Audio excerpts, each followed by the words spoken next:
anyways, besides being personal friends with such Catholic heavyweights as the late Dr. Rama P. Kumaraswamy and the late great Father Malachi Martin, William Kennedy's a freelance writer and speaker on religious topics.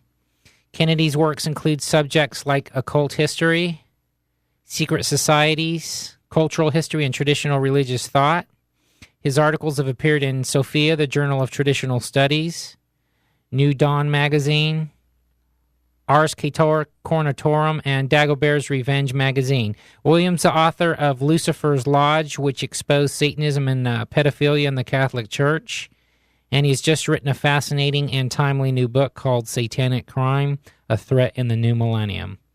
His website is William H, as in Hotel, Kennedy.com. And if you just type in William H. Kennedy, .com or William H. Kennedy on a search engine, you're going to reach his website, which offers links to his online writings, ordering information for his books and journal articles, as well as links to works which appear in other media, as well as archived interviews, including my four previous interviews with him. Tonight we're going to be discussing the Richard Ramirez case. He's also known as the Night Stalker, and who was, or should I say, is a Satanist and serial killer of the absolute worst kind. William, welcome once again to the Michael Holliday Show. Thank you for staying up late. You're on the East Coast now. I know it's early in the morning out there. Well, thank you for having me back, Michael. Glad to have you. William, could we start off, I guess the first question I would have is, what is satanic crime and what is its importance in the new millennium? Well, satanic crime is a trend we are seeing in society wherein serial killers and murderers are also Satanists, and much of their motivation for their crimes involves Satanism, and that's a big part of what my book, Satanic Crime, is about. So I guess it would be the highest offer they could make to him would be a sacrifice, I guess, in one way or the other. Well, certainly so. These are people who owe their allegiance to the Prince of Darkness, and they do so in very overt ways, including the fellow we're going to talk about tonight, Richard Ramirez, known as the Night Stalker, who went on a reign of terror in the 1980s.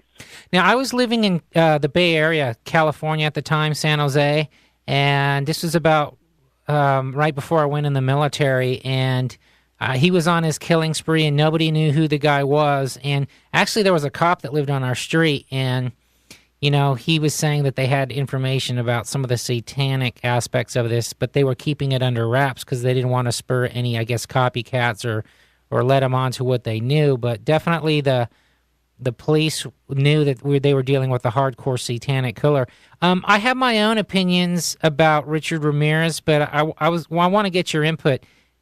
Nature or nurture? Was he born to be a serial killer, or was he made? What do you think? I think he was made to be a serial killer, and that's primarily because he had a bad influence as a kid.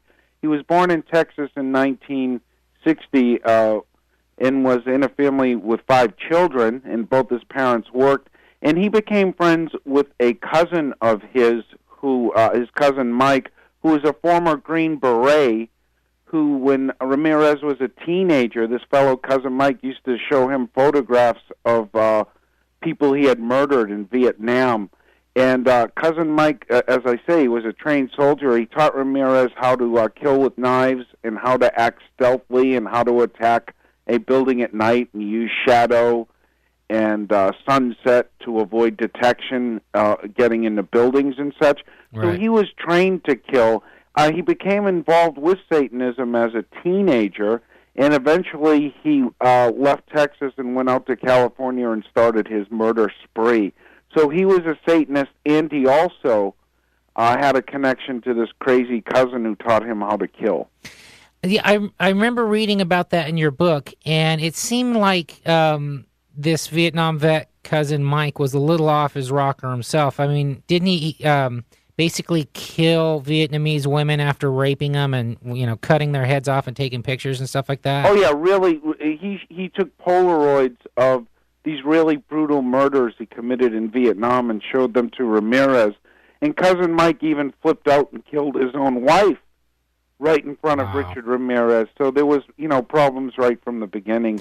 And Cousin Mike got away with it. He was declared insane, and he was out of incarceration in a few years. So I believe he shot his wife in front of Richard, and I guess that, you got to wonder about something that's that traumatic if that event wasn't a catalyst that really sent Richard over the edge. I mean, that's a pretty certainly. I mean, I call it kind of his satanic baptism. That's when he saw someone go over the edge and kill someone, and even eventually get away with it because his cousin Mike wasn't incarcerated for that long.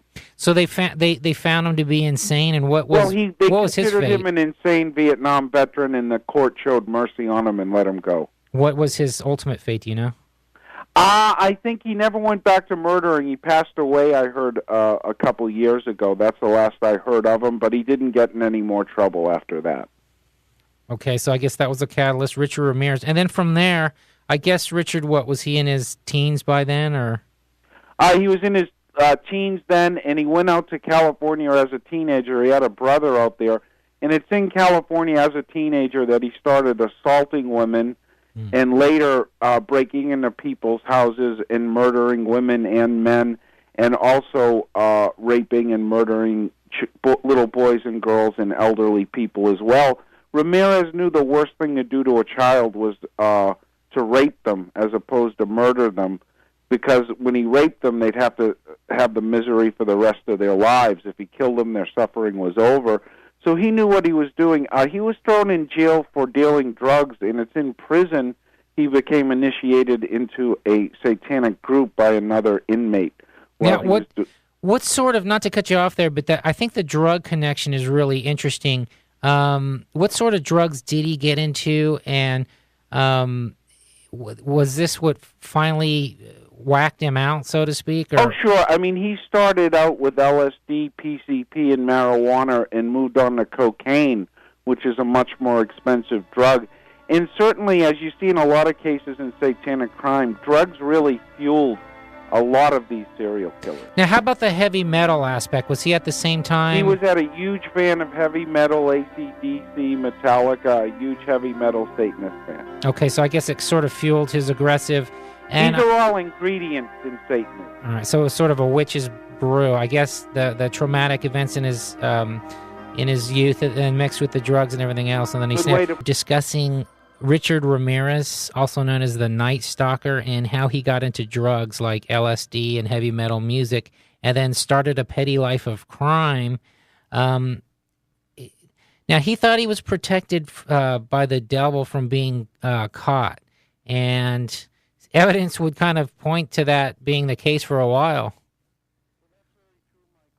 To point out, Richard Ramirez was a member of the Church of Satan as well, and in the mid-1980s, he actually went up to San Francisco and spent a week with Anton LaVey, the founder of the Church of Satan, who we've done a whole show on before, and he did a week of black masses and incantations with Church of Satan members.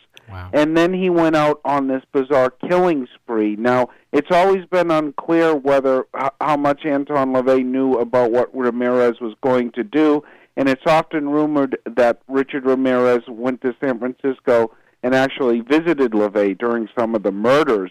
That's never been confirmed, but it is clear that eventually, when Ramirez was arrested, Zena LaVey, Anton LaVey's daughter, showed up at his trial. Wow. Which shows so he had a real little moral support, huh? Or immoral support. I don't know what her motivations were. She never really spoke of it. But Ramirez is one of 4 serial killers and 1 child molester that Anton LaVey was confirmed as knowing personally. So I guess you could say he gave him his official blessing or so. Well, I would call him the ideological justification for what these people do. And LaVey would always back off from saying he had anything to do with these people or their crimes, but he certainly offered them the impetus to go out and do this. Now, that didn't make him criminally liable,